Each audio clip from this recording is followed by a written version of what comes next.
என்னுடைய கண்ணுக்கு நீ மட்டும்தான் சத்திய கணவனா இருந்தா இப்படி பேசணும்.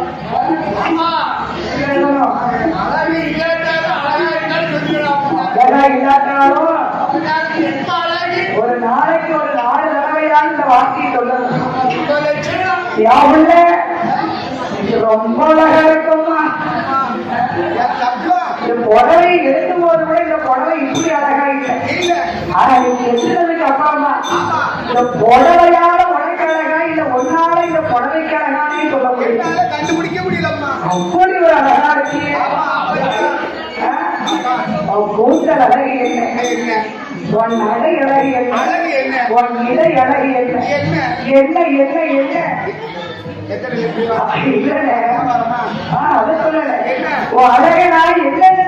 சொல்லி ஆனா பிறந்த ஆம்பளை பெண்ணாக பிறந்த நாங்க இந்த புடவை கட்டுறதும் பூ முடிக்கிறதும் பொட்டு வைக்கிறது யாருக்கு? தாடி கட்டின கணவன் நம்மளை பார்க்கணும், 4 வார்த்தை பேசணும், நம்மளை அவங்க ரசிக்கணும் தானே இவ்வளவு பண்ணுவோம்.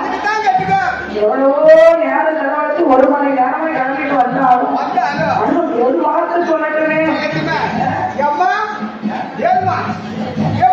பார்க்கும்போது என்னாச்சு?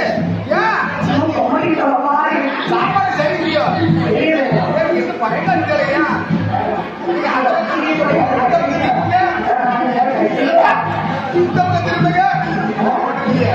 பக்கம் தண்ணிக்கா ஒன்ன பார்த்துதான்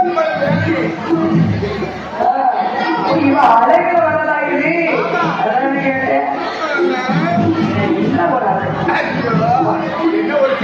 அப்படியே 4 வார்த்தை சொன்னாத்தான் வீட்டுல அகப்ப 4 அடிக்கு முன்னால வரும். இன்னைக்கு ஒரு கூட்டு இருந்தா நாளைக்கு 2 கூட்டு 2 பொரியல் இருக்கும். ஒன்னும் சொல்லாம இருந்தா எப்படி இருக்கும்? தண்ணி ஊற்றினா பழைய கஞ்சி, அது 3வது நாள் படிச்ச கஞ்சி தான் வீட்டுல ஊறி இருக்கிறது கஷ்டம்தான். அதனாலே பார்த்தார் ஆண்டவன் பகவான் பார்வதியை பார்த்து பேரழகு சொன்னவுடன் அங்கிருந்து நேர கைலாசத்திலே வந்தார். வடக்கு போட்ட வாசல்ல வந்து நின்றுட்டு முன்னழக பார்ப்பாரோ பின்னழக பார்ப்பாரோ பின்னழக பார்த்தாரோ முன்னழக பார்த்தாரோ முன்னழகையும் பின்னழகையும் பார்த்து பார்த்து பார்த்து அழைக்கிறார். அவர் இருக்கும்போது நாகதவர்கள் என்று என்ன சொல்கிறார்? ஏ அம்மா அம்மா